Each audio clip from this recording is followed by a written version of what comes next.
Hello and welcome to crack academy. मेरा नाम शशांक रॉय और अब शुरू करते हैं एक नया टॉपिक आपके लिए जो डाउन टू अर्थ मैगजीन से हमने लिया है। टीम हमने एक स्पेशल वीडियो बनाया था जिसमें इस बात को बताने की कोशिश की थी कि डाउन टू अर्थ मैगजीन आपको क्यों पढ़ना है। इसके अलावा हम एक और वीडियो लेके आएंगे जिसमें हम बात करेंगे आपके योजना मैगजीन के बारे में। तो how air pollution impacts human health, unpacking the science, 2/3 of death burden occurs in developing Asia including India. Air pollution को समझना बहुत जरूरी है। उसके अलावा मैंने अर्बन हीट आइलैंड का भी कॉन्सेप्ट आपको शेयर किया है। अर्बन हीट आइलैंड अगर देखें तो इस साल इंपॉर्टेंट नहीं है, बट ये इंपॉर्टेंट है, आपको समझना जरूरी है क्योंकि जिस तरीके से इंडिया के अर्बन एरियाज में पॉल्यूशन का लेवल बढ़ रहा है तो अर्बन हीट आइलैंड के कॉन्सेप्ट को समझना जरूरी है। What exactly is it? हमारा जो अर्बन एरियाज होते हैं वहां पे ग्रीनरी की कमी होती है और हमारे पास जो है रीइंफोर्स्ड कंक्रीट से बनी हुई बिल्डिंग्स होती हैं, ग्लास बिल्डिंग्स होती हैं, तारकोल से बने हुए ट्रक्स होते हैं और कहीं से भी जो है वो एयर का पैसेज नहीं होता। स्पेशली हमारे पास ग्रीन कॉरिडोर्स नहीं होते, हमारे पास ट्रीज नहीं होती हैं और जितनी भी बिल्डिंग्स बनी होती है, इंफ्रास्ट्रक्चर बना होता है वो हीट इफिशिएंट नहीं होता। यानी ये बिल्डिंग ढेर सारा हीट अब्सॉर्ब कर लेती हैं दिन भर में और रात में ये हीट रिलीज नहीं हो पाता। तो पूरी की पूरी जो हीट है वो अर्बन एरियाज में ट्रैप हो जाती है। जैसे रूरल एरियाज में आपके सबअर्बन रेजिडेंशियल है, रूरल एरियाज में अगर आप देखेंगे तो यहां पे आपको टेम्परेचर कम दिखाई देगा, बट जैसे जैसे आप अर्बन एरियाज में जाएंगे वहां पे आपको टेम्परेचर अधिक दिखाई देगा। इसका मेन रीजन यह है कि अर्बन एरियाज में जो बिल्डिंग है वो हीट इफिशिएंट नहीं है या उनको कूलिंग का मौका नहीं मिल पा रहा है। Too much of transportation related emission buildings हैं और नॉन एनर्जी इफिशिएंट बिल्डिंग्स हैं जो कि हीट को ट्रैप कर लेती हैं। ये सारी चीजें अब एक बार जरा हम देखते हैं कुछ और चीजों को। हम समझते हैं एयर पॉल्यूशन का ह्यूमन हेल्थ पे क्या इंपैक्ट पड़ता है। ये डेली रेडी रिकॉर्डर डेटा मैंने आपको दिया है। Clean air now, impact of air pollution. Global death toll की अगर हम बात बोले तो आउटडोर एयर पॉल्यूशन के चलते लगभग पिछले कई सालों में, पिछले एक दशक में 300% ज्यादा डेथ हुए हैं। वर्ल्ड वाइड अगर देखा जाए तो इनका नंबर जाता है 8 लाख पीपल वर्ल्ड वाइड। और 2012 की अगर बात बोले 2002 से लेकर 2012 तक, लेकिन हम शायद इसको समझ नहीं पाते। 2002 से 2012 तक लगभग 8 लाख लोगों का डेथ हुआ है because of air pollution. Now Asia में हाईएस्ट बर्डन है।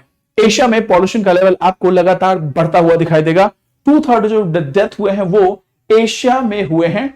52 million healthy life years and 2.1 million premature deaths in 2010।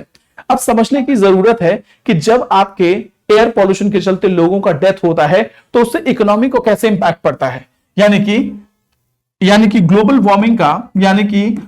Warming का एक सिंपल सा एक पूरा का पूरा इंपैक्ट है, एक मेजर इंपैक्ट है on a countries economic development. एक कंट्री के इकोनॉमिक डेवलपमेंट पे ग्लोबल वार्मिंग का बहुत बड़ा असर है जो जीडीपी का लगभग 3.2% हो सकता है इंडिया जैसी कंट्री के लिए।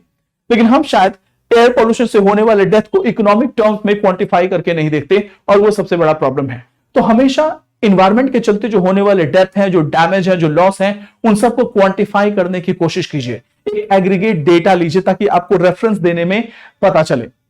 अगेन कंपैरेटिव डेथ फिगर्स की अगर हम बात बोले तो ईस्ट एशिया में लगभग 1.2 मिलियन डेथ हुए हैं, साउथ एशिया में 7.12 मिलियन लाख डेथ हुए हैं और यूरोपियन कंट्रीज, ईस्टर्न यूरोप और रशिया में लगभग 4 लाख डेथ हुए हैं। लेकिन एशिया में सबसे ज्यादा है, उसमें भी दिल्ली का नाम सबसे ऊपर आता है।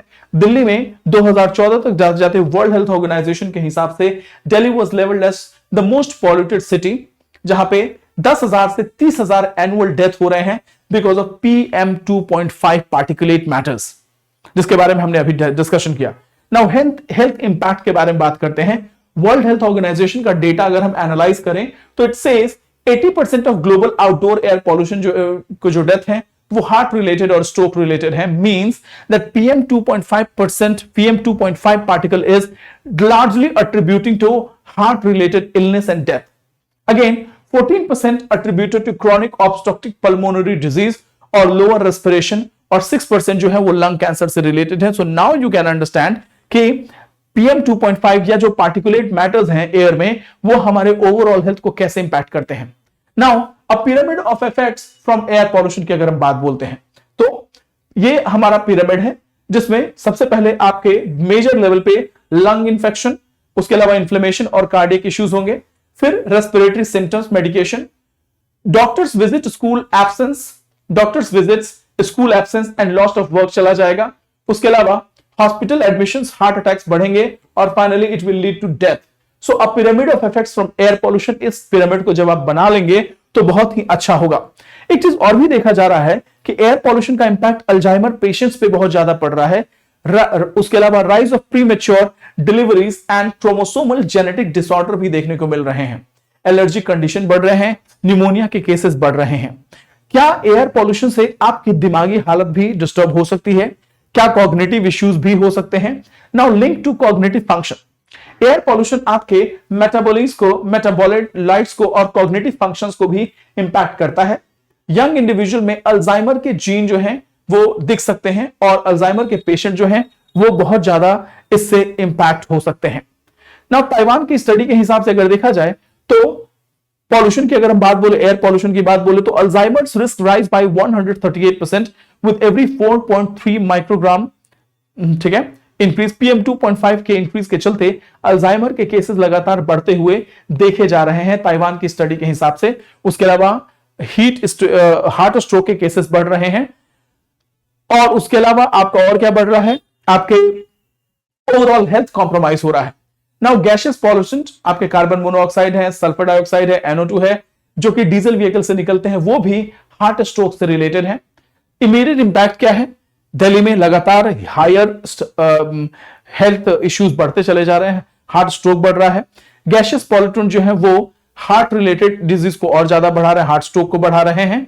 यानी कि इस पूरे के पूरे आर्टिकल में एक जनरल इंफॉर्मेशन मैंने दिया है कि एयर पॉल्यूशन आपकी इकोनॉमी को कैसे इंपैक्ट करता है, एयर पॉल्यूशन किस तरीके से इन्वेस्टमेंट को इंपैक्ट करता है, एयर पॉल्यूशन किस तरीके से फैक्ट्रीज के प्रोडक्टिविटी को इंपैक्ट करता है, यह बात आपको समझाने की कोशिश करी है। So this is it. Down to earth magazine को पढ़ना जरूरी इसलिए है, इससे आपका पर्सपेक्टिव डेवलप होता है, इससे आपका नजरिया बदलता है इन्वायरमेंट एंड इकोलॉजी के केसेस को लेके। और आपको पता है यूपीएससी में ज्योग्राफी और इको और इन्वायरमेंट का कितना ज्यादा इंटीग्रेशन आ रहा है। तो दिस इज इट। फिर मिलेंगे नए टॉपिक के साथ, तब तक के लिए thank you so much. God bless you all. जय हिंद, जय भारत।